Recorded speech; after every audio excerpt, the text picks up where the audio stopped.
বলে 16 থাকতো। ইয়র্কার করতে লেট করতে পারবেন। 5 বল থেকে 12 স্লোয়ার ধরনের ডেলিভারি, কভারে ড্রাইভ করেছেন, তবে ফিল্ডার বরাবর গ্যাপটা খুঁজে পাননি মোহাম্মদ নওয়াজ। আরো একটু কঠিন হচ্ছে খুলনার জন্য, তীরে এসে তরি ডোবার মতো একটা ঘটনাই ঘটছে কিনা। 4 বল থেকে 12 প্রয়োজন। সেক্ষেত্রে একটু ওয়াইড লাইন হবে কিনা।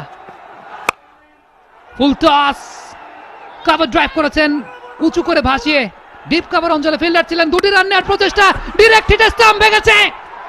সেই জায়গা থেকে শেখ মাহিদির একটি ওভার রান আউট ছিল, আমার মনে হয় অনেকগুলো উইকেটের থেকেও ইম্পর্টেন্ট মোহাম্মদ নওয়াজের উইকেটটা। স্লোয়ার বাউন্সার, যেটাতে বাঘা বাঘা ব্যাটাররাও পরাস্ত হওয়ার কোনো অন রয়েছে, যদিও মোহাম্মদ সাইফুদ্দিন আউটে দেবেন এবং আউটে পারেন নাই, তার ব্যাট ছয়ের সংখ্যা তার বেশি। 8 বলে 21 রানের নকও রয়েছে, যেখানে 3টা 6 হাঁকিয়েছিলেন। 6টা এখনই হাঁকাতে হবে যদি চান।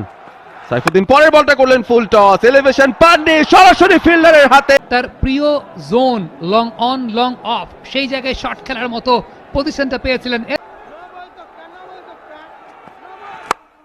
ইয়র্কার লেন্থের বল, লফটেড অন ড্রাইভ।